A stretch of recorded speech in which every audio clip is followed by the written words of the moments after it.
2024년 9월 어느 저녁, 베이루트의 한 주거 지역에 폭탄이 떨어지기 시작합니다. 한 발이 아니었어요. 같은 자리에 2초 간격으로 80발이 넘게요. 목표는 도시 전체도 아니고 군사기지도 아닌 지하 벙커 딱 하나였습니다. 영화에서는 벙커버스터 한 발이면 상황이 끝나잖아요. 현실의 그날 밤에는 세계 최상위권이라는 공군이 80발을 퍼붓고서야 그 하나를 잠재웠습니다. 뒤집어 읽으면 이런 뜻이 되죠. 한 발로 끝낼 수 있는 무기는 그날 세상 어디에도 없었다는 겁니다. 그런데 지금 바로 그 한 발을 만들겠다고 나선 나라가 있습니다. 우리나라예요. 폭탄 80발이 하던 일을 단 한 발로 끝내려면 뭐가 필요할까요? 쇳덩어리는 빠르게 떨어질수록 땅에 깊이 박힌다. 다들 그렇게 알고 계시죠? 그런데 관통 실험 데이터는 정반대 얘기를 합니다. 어느 속도를 넘는 순간 땅이 뚫리는 게 아니라 탄두가 먼저 부서지기 시작하거든요. 현무 5의 마하 10은 그 한계 속도를 한참 넘어선 영역입니다.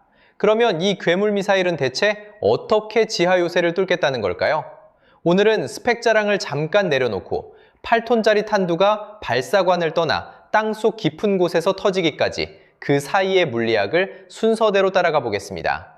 36톤 미사일을 화염 한 점 없이 던져 올리는 발사관의 비밀부터 수천 도의 재진입열을 버텨야 하는 탄두, 그리고 한반도의 화강암이라는 마지막 관문까지요. 끝까지 보시면 뉴스에 흘러가는 지하 100m 관통이라는 한 줄이 완전히 다르게 읽히실 겁니다. 먼저 숫자부터 하나 보고 시작하죠. 쇳덩어리를 콘크리트에 꽂았을 때 가장 깊이 박히는 속도가 실험으로 나와 있습니다. 초속 1.36km에서 1.76km 사이예요. 그런데 이 구간을 넘어서면 깊이가 더 늘지 않습니다. 늘지 않는 정도가 아니라 오히려 뚝 떨어져요. 현무 5의 마하 10은 해수면 기준으로 초속 약 3.4km입니다. 가장 잘 뚫리는 그 속도의 2배쯤 되는 셈이죠. 2배 빠르면 2배 깊이 박히겠거니 싶은데 실험 데이터는 정확히 반대편을 가리키고 있는 겁니다. 참고로 마하는 고정된 속도가 아닙니다. 소리가 가는 속도를 1로 잡은 단위라서 공기가 차갑고 얇아지는 성층권에서는 음속이 초속 295m 근처까지 떨어져요.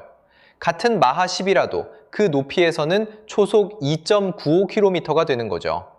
다만 어느 쪽으로 계산하든 최적 구간의 2배 언저리라는 사실은 바뀌지 않습니다. 우리가 아는 공식이 틀린 건 아니에요.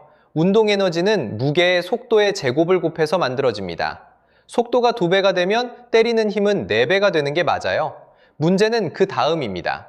관통 깊이는 이 에너지에 비례해서 늘어나지 않거든요. 에너지가 4배로 커져도 그 에너지가 전부 땅을 파는 데 쓰인다는 보장이 어디에도 없습니다. 나머지는 다른 곳으로 새는데 그 다른 곳이 바로 탄두 자신이에요. 벽이 부서지기 전에 탄두가 먼저 부서진다는 얘기입니다. 벽에 못을 박는 장면을 떠올려 보세요. 망치질이 세질수록 못은 잘 들어갑니다. 그런데 어느 지점을 넘어가면 못이 더 깊이 들어가는 게 아니라 머리가 뭉개지고 몸통이 휘어버리죠. 벽을 파고들어야 할 못이 먼저 갈려나가는 겁니다. 관통 물리학에서는 이걸 탄체 침식이라고 불러요. 관통자가 표적을 깎기 전에 관통자 자신이 깎여나가는 현상입니다. 그래서 관통은 속도에 따라 성격이 세 갈래로 갈립니다. 모양 그대로 박히는 강체 관통, 휘고 뭉개지면서 박히는 변형 관통, 앞부분이 갈려나가면서 박히는 침식 관통이요. 실험하는 사람들이 그어놓은 경계선이 초속 800m입니다. 이 속도를 넘으면 모양이 유지된다는 전제가 깨지기 때문에 첫 번째 계산법을 더는 쓸 수 없어요. 마하 10은 그 경계선의 4배가 넘는 속도고요. 여기서 재밌는 대비가 하나 나옵니다. 실제로 벙커를 뚫는 폭탄들이 땅에 닿을 때 속도가 얼마쯤일 것 같으세요? 초속 300m에서 500m 정도입니다. 마하로 치면 1안팎이에요. 미국이 가진 가장 큰 관통 폭탄인 GBU 57도 이 대역에서 떨어집니다. 마하 10과 비교하면 7배 넘게 느린 속도로 내려앉는 거죠. 폭격기가 위에서 떨어뜨리는 방식이라 자연히 그 대역이 된 면도 있지만 결과만 놓고 보면 관통에 가장 유리한 창을 그대로 쓰고 있는 셈입니다. 그러면 이런 생각이 드실 거예요. 그럼 현노5는 잘못 만든 미사일인가? 아닙니다. 여기서 반점을 한번 뒤집어야 합니다. 마하 10은 이 미사일이 낼 수 있는 최고 속도지 땅에 닿는 순간의 속도가 아니거든요. 대기권 밖까지 올라갔다가 떨어지는 물건이니 위에서는 그만큼 빨라야 하고 대신 마지막 구간에서는 속도를 덜어내야 합니다. 실제로 일부 보도는 현무호의 지면 충돌 속도를 마하 4 이상으로 적습니다. 마하 4는 초속 1.36km예요. 아까 말씀드린 최적 구간의 아래쪽 끝과 정확히 겹치죠. 그래서 저는 이 무기를 이렇게 부르려고 합니다. 브레이크를 밟는 미사일이요. 높은 각도로 쏘아 올리는 것도, 낮은 고도의 두꺼운 공기가 탄두를 붙잡는 것도, 관통력을 더 키우려는 장치가 아니라 가장 잘 뚫리는 속도에 맞춰 넣으려는 조절 장치로 읽어야 앞뒤가 맞아요. 엑셀을 끝까지 밟는 기술이 아니라 정해진 지점에서 발을 떼는 기술인 셈이죠. 자, 그러면 속도로는 더 밀어붙일 수가 없다는 얘기가 됩니다. 남은 변수는 하나뿐이죠. 무게요. 그런데 이 미사일의 탄두가 왜 하필 8톤인지에는 물리보다 앞선 이유가 하나 있습니다. 운동에너지 공식을 다시 꺼내볼게요. 때리는 힘은 무게와 속도가 같이 만드는데 속도 쪽 손잡이가 잠겨 있다면 남는 건 무게 손잡이 하나뿐입니다. 망치를 더 빨리 휘두를 수 없으면 더 무거운 망치를 드는 거죠. 여기까지는 물리학이에요. 그런데 현무호의 탄두가 하필 8톤인 이유는 물리 교과서에 안 나옵니다. 이 숫자를 만든 건 계산기가 아니라 종이 한 장이었거든요. 탄도미사의 설계에는 시소 같은 관계가 하나 있어요. 사거리와 탄두 무게가 시소 양쪽에 앉아 있습니다. 탄두를 덜어내면 더 멀리 날아가고 무겁게 실으면 그만큼 가까워져요. 현무호도 마찬가지라서 8톤을 얹었을 때 군이 말하는 사거리는 300km 이상인데 탄두를 줄이면 3000km 이상까지 늘어난다고 분석됩니다. 10배 차이죠. 그런데 한국은 이 시소의 한쪽이 오래 못 박혀 있었어요. 한미 미사일 지침 얘기입니다. 시작부터 그랬어요. 1971년 말에 지대지 미사일 개발에 들어갈 때는 이름부터 숨겼습니다. 대외적으로는 항공공업 육성계획이라는 가명을 썼어요. 그렇게 7년을 달려 1978년 9월에 백곰 발사에 성공했고 지대지 탄도미사일을 가진 세계 7번째 나라가 됩니다. 그런데 그 대가로 따라온 게 사거리 자물쇠였어요. 멀리 못 보내게 막혀있는 동안 기술진이 잡을 수 있는 손잡이는 무게 쪽뿐이었습니다. 팔 길이를 못 늘리게 하니까 주먹을 키운 셈이에요. 그래서 이 이야기는 계단으로 보면 한눈에 들어옵니다. 2017년 11월 지침 3차 개정에서 탄두 중량 제한이 완전히 철폐돼요. 그전까지는 800km를 날리려면 탄두를 500kg 아래로 묶어야 했는데 그 상한이 2톤으로 올라갑니다. 4배죠. 그리고 2년 4개월 뒤인 2020년 3월 딱 그 새 상한에 맞춘 탄도 2톤짜리 현무사가 첫 시험 발사를 합니다. 풀리자마자 곧바로 채워 넣은 거예요. 2021년 5월에는 지침 자체가 사라집니다. 42년 만이었어요. 사거리도, 탄두 무게도, 연료도 전부 해제됐고 그러고 나온 숫자가 8톤입니다. 500kg에서 2톤, 2톤에서 다시 8톤. 이 계단은 기술이 갑자기 좋아져서 생긴 게 아니라 막혀있는 동안 쌓아둔 게 뚜껑이 열리면서 한꺼번에 올라온 모양에 가까워요. 8톤이 어느 정도 무게냐면 중형 승용차 5에서 6대분입니다. 아프리카 코끼리로 치면 한 마리하고 조금 더 되고요. 그걸 미사일 머리에 얹은 거예요. 비교 대상 찾기도 쉽지 않은데 북한이 초대형 재래식 탄두라고 내세운 화성포 11다 4.5가 4.5톤급입니다. 현무 5가는 그 2배 가까이 되죠. 여기서 오해 하나는 풀고 가야 해요. 8톤이 전부 폭약은 아닙니다. 오히려 반대예요. 탄두 질량의 약 80%가 중금속 관통자고 폭약은 나머지 20% 정도입니다.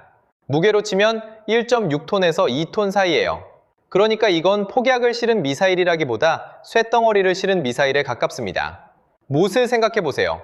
못이 나무를 파고드는 건 못대가리가 세서가 아니라 단단한 몸통이 무게를 받아주기 때문이잖아요. 딱 그 몸통에 무게를 몰아준 설계예요. 하나만 덧붙일게요. 지금 말한 숫자들은 확정값이 아닙니다. 사거리도 관통 깊이도 공식으로는 비공개고 군이 밝힌 건 300km 이상이라는 한 줄뿐이에요. 외신은 표준형 사거리를 약 600km로 추정하고 탄두 무게도 미 군사매체 더워조는 7.7톤 초과라고 적습니다. 확정된 재원이 아니라 공개된 범위라고 읽는 게 맞아요. 자, 그런데 이 8톤짜리 머리를 얹으면 미사일 전체가 36톤이 됩니다. 대형 시내버스 3대분이에요. 그리고 발사대는 이 36톤을 화염 한 점 없이 공중으로 던져 올립니다. 왜 굳이 그렇게 할까요? 미사일을 쏘는 방법은 크게 두 가지예요. 하나는 발사관 안에서 곧바로 엔진에 불을 붙이는 방식입니다. 한런치라고 부르는데 구조가 단순하고 확실해요. 대신 불을 붙이는 순간 화염과 연기, 열이 한꺼번에 터져 나옵니다. 하늘에서 내려다보는 쪽에는 나 여기 있다고 신호탄을 쏘는 거나 마찬가지죠. 현무 5가는 고정된 기지가 아니라 차에 실려 다니는 무기입니다.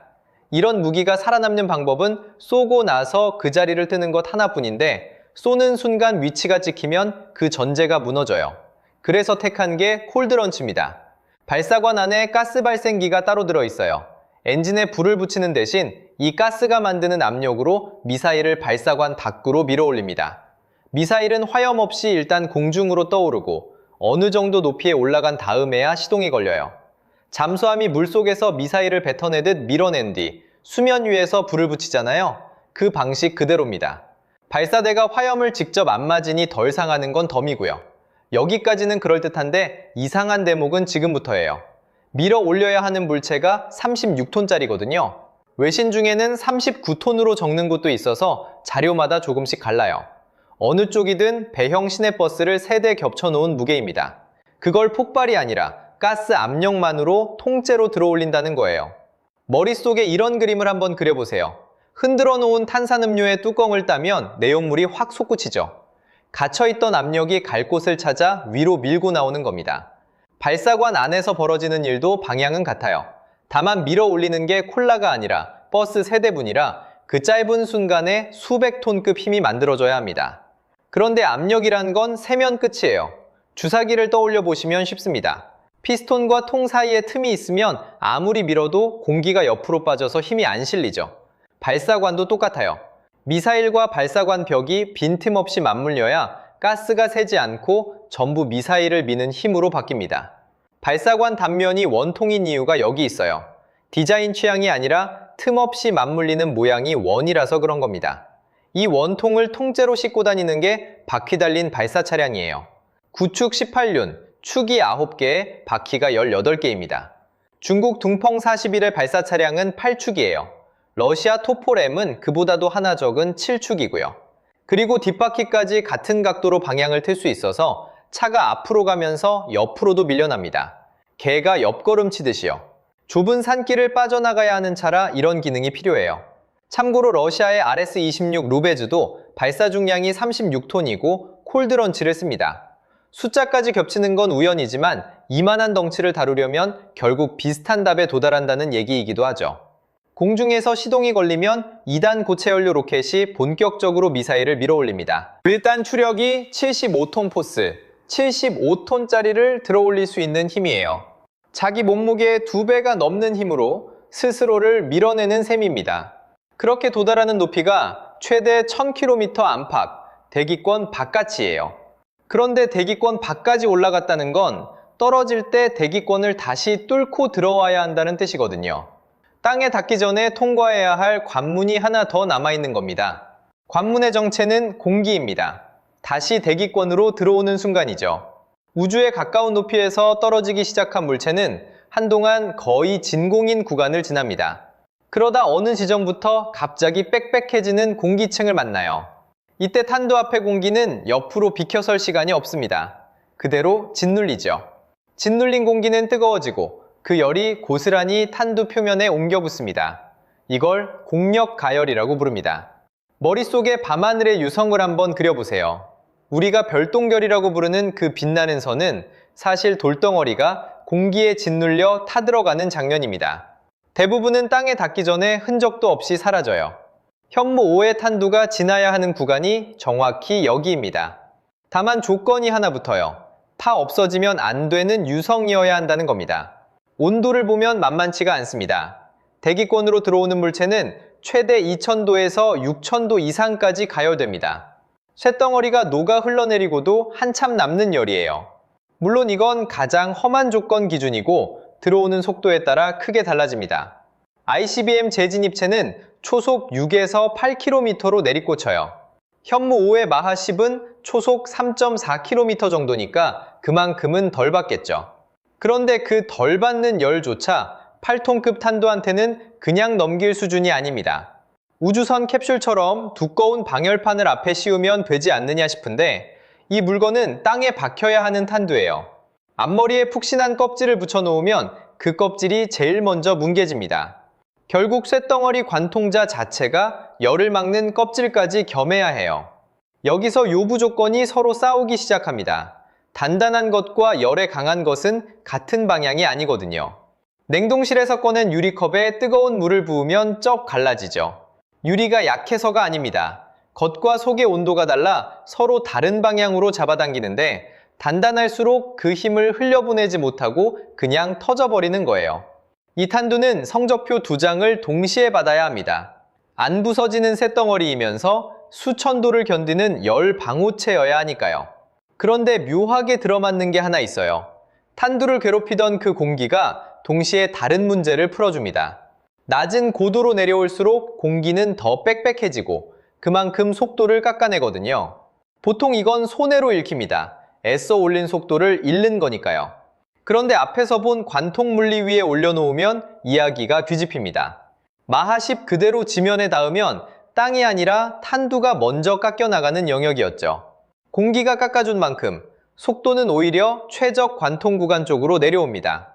앞에서 본 그 마하 4 이상, 딱 최적 구간의 하단이었죠. 국악으로 쏘아 올려 거의 수직으로 떨어뜨리는 것도 같은 맥락으로 읽힙니다. 브레이크를 밟는 미사일이라는 말이 여기서 두 번째로 성립합니다. 열로 탄두를 괴롭히던 공기가 동시에 브레이크 페달을 대신 밟아주는 셈이니까요. 자, 여기까지 오면 탄두는 무사히 땅에 닿습니다. 그런데 벙커 하나를 실제로 뚫는다는 게 어떤 일인지 2년 전에 전 세계가 실시간으로 지켜본 장면이 하나 있습니다. 2024년 9월 27일 저녁, 레바논 베이루트 남쪽 다히에 상공에 이스라엘 공군기가 들어옵니다. 목표는 헤즈볼라의 지하본부였고 그 안에 지도자 하산 나스랄라가 있다는 정보가 잡혀 있었죠. 이때 쏟아진 게 BLU-109라는 2000파운드급 벙커버스터입니다. 그것도 80여 발이요. 그런데 더 놀라운 건 발수가 아니라 투하 간격이에요. 2초. 앞 폭탄이 낸 소리가 끝나기도 전에 다음 폭탄이 같은 자리로 들어갔습니다. 그날 그 일대 아파트 최소 4채가 무너졌고 나스랄라의 사망은 다음 날 확인됐습니다. 왜 이렇게까지 때렸을까요? 나스랄라가 있던 벙커는 지하 약 18m 깊이였습니다. 그런데 BLU-109 한 발이 뚫는 콘크리트는 약 2m예요. 18m짜리 문제 앞에 2m짜리 도구를 들고선 셈입니다. 그래서 방식을 바꿉니다. 첫 발이 낸 구멍에 둘째 발을 꽂고 그 구멍에 다시 셋째 발을 꽂고 삽 한 자루로는 안 되니까 여러 사람이 같은 자리를 번갈아 가며 내려 찍은 겁니다. 여기서 우리가 읽어야 할 문장은 이스라엘 공군이 대단하다가 아닙니다. 세계에서 손꼽히는 공군이 벙커 하나 뚫자고 폭탄 80발을 부어야 했다는 것. 이게 저 장면의 진짜 정보예요. 한 발로 끝낼 수 있는 무기가 그 자리에 없었던 거죠. 참고로 이 BLU-109는 우리 공군도 갖고 있는 폭탄입니다. 남의 나라 특수장비가 아니에요. 그리고 이 작전의 성공 요인은 사실 폭탄이 아니었습니다. 표적이 지금 이 순간 저 아래에 있다는 실시간 정보였죠. 그 정보가 없었으면 80발은 그냥 빈 땅을 판게 됩니다. 자, 다시 본론으로 돌아와 볼게요. 현무 5기사에 늘 따라붙는 문장이 있죠. 지하 100m를 관통한다. 이 한 줄에는 단어 하나가 통째로 빠져 있습니다. 무엇을 100m 뚫느냐는 말이요. 미국의 GBU-57을 보면 그게 무슨 뜻인지 바로 나옵니다. 이 폭탄은 5000 psi급 철근 콘크리트를 약 60m 뚫습니다. 그런데 콘크리트 강도를 10,000 psi로 올리면 관통 깊이가 약 8m로 주저앉아요. 같은 폭탄의 같은 속도인데 표적이 2배 단단해지니 결과는 7배 넘게 벌어집니다. 단단한 안반을 상대할 때는 약 40m로 잡히고요. 나무판에 못을 박을 때 소나무냐 참나무냐에 따라 같은 망치로도 결과가 달라지는 것과 똑같습니다. 망치를 키우는 것보다 나무가 뭐냐가 먼저인 거예요. 그럼 땅은 얼마나 다를까요? 돌의 단단함은 일축압축 강도로 재는데 위에서 눌렀을 때 얼마나 버티는지 점수를 매긴 거라고 보시면 됩니다. 숫자가 클수록 단단하다는 뜻이에요. 일반 콘크리트가 20에서 40메가파스칼입니다. 중동의 흔한 석회암이 20에서 100메가파스칼이고요. 그리고 화강암은 130에서 207메가파스칼이에요. 아까 그 60m 시험에 쓰인 콘크리트보다 4배에서 6배 단단한 돌입니다. 한반도가 어떤 땅인지는 아시죠? 북한 전역에 군사용 지하시설이 6,000개 이상 있는 것으로 추정되는데 상당수가 바로 이 화강암 지대에 박혀 있습니다. 북한이 이렇게까지 땅속으로 들어간 데는 이유가 있어요. 6.25 때 유엔군 폭격을 그대로 겪고 나서 1970년대부터 전 국토를 요새화하기 시작했고 그 결과가 수천 개의 갱도와 지하시설입니다. 중동에서 석회암을 상대하던 문제와는 층위 자체가 다른 거죠. 콘크리트를 100m 뚫는다는 건 아파트 한 동을 통째로 눕혀놓고 그 두께를 지나간다는 얘긴데 층수로 치면 대략 33층에서 40층 사이예요. 그런데 그 두께가 화강암이면 숫자를 그대로 옮겨 적을 수가 없습니다. 그러니까 문제가 하나 남습니다. 무게도, 속도도, 열도 다 풀어낸 미사일이 마지막에 만나는 게 결국 돌덩어리라는 거예요. 그럼 현무 5가지 이 화강암을 어떻게 넘길까요? 결론부터 말씀드리면 답은 관통이 아니라 다른 데 있습니다. 벙커버스터의 성패는 사실 얼마나 깊이 뚫느냐가 아니거든요. 언제 터지느냐죠. 그 순간을 결정하는 건 8톤짜리 쇳덩어리 전체가 아니라 그 안에 들어앉은 부품 하나입니다.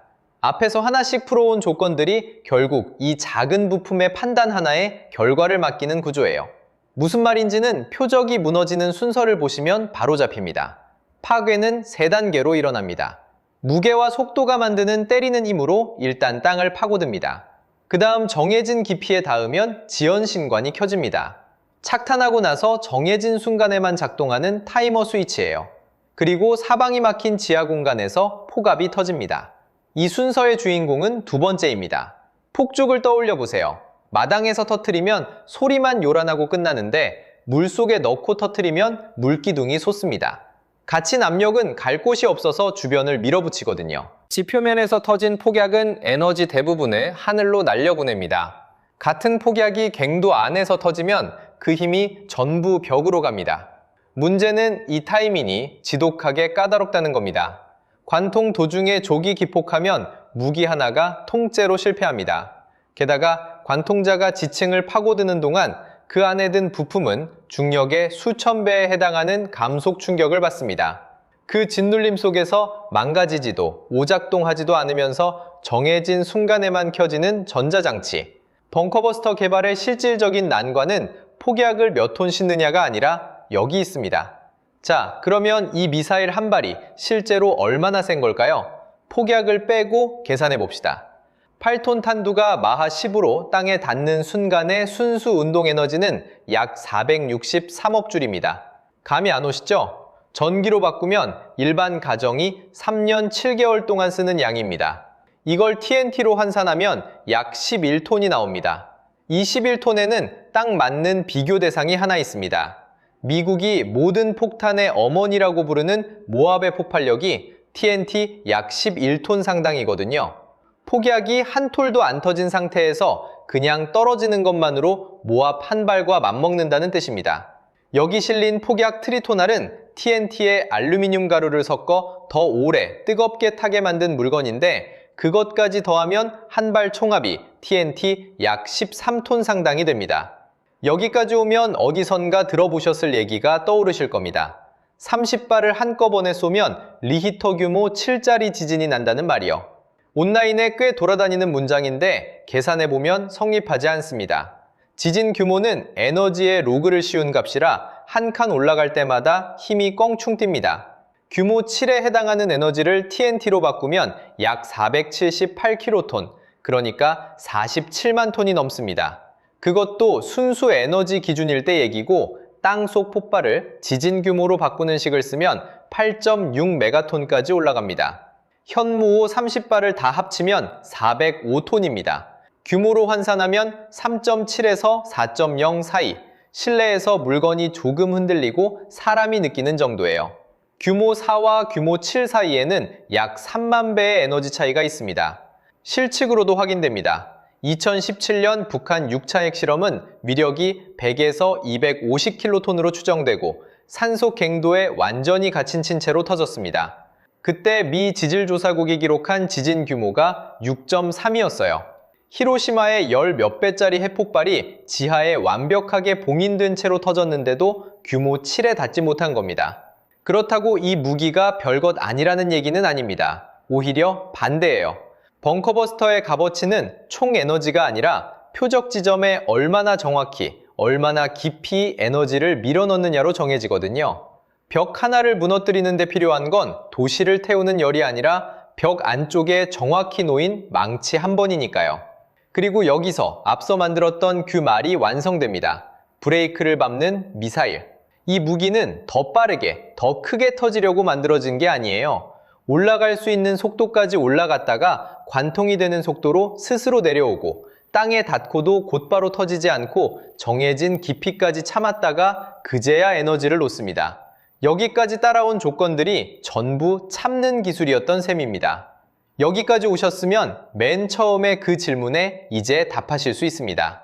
8톤 탄두를 마하 10으로 땅에 꽂으면 벌어지는 일. 답은 좀 김 빠지는 쪽이었죠? 그냥 꽂으면 땅이 아니라 탄두가 먼저 부서집니다. 그래서 이 미사일은 처음부터 끝까지 자기를 다스리는 쪽으로 만들어졌어요. 속도로 못 채운 몫은 8톤이라는 무게로 밀고 그 무게 때문에 36톤이 된 몸통은 화염 한 점 없이 띄워 올립니다. 떨어지는 내내 수천 도를 견디면서도 단단함은 그대로여야 하고 발밑이 콘크리트인지 화강암인지까지 계산에 들어가죠. 그리고 마지막엔 정확히 그 순간에만 터져야 합니다. 하나라도 어긋나면 나머지 5은 아무 소용이 없어요. 스펙 한 줄로 설명되는 무기가 아니라 조건 6개가 동시에 맞아떨어져야 겨우 성립하는 무기인 겁니다. 사실 여기서 놀라운 건 숫자가 아니에요. 이 6개를 하나씩 붙잡고 풀어낸 사람들이 있었다는 촉이죠. 누가 정해준 정답이 있었던 것도 아니고 조건 하나를 풀면 다음 조건이 그걸 물고 늘어지는 식이었을 텐데 말이죠. 물론 못하는 것도 분명합니다. 평양 지하에는 깊이 300m급 지휘 벙커가 있는 것으로 추정돼요. 지하 100m를 뚫는 게 사실이라 해도 손이 닿지 않는 표적이 남는다는 뜻입니다. 미 군사매체 더워 존도 가장 단단하고 깊이 묻힌 표적에는 재래식 무기만으로 늘 효과적이지 않을 수 있다고 짚었고요.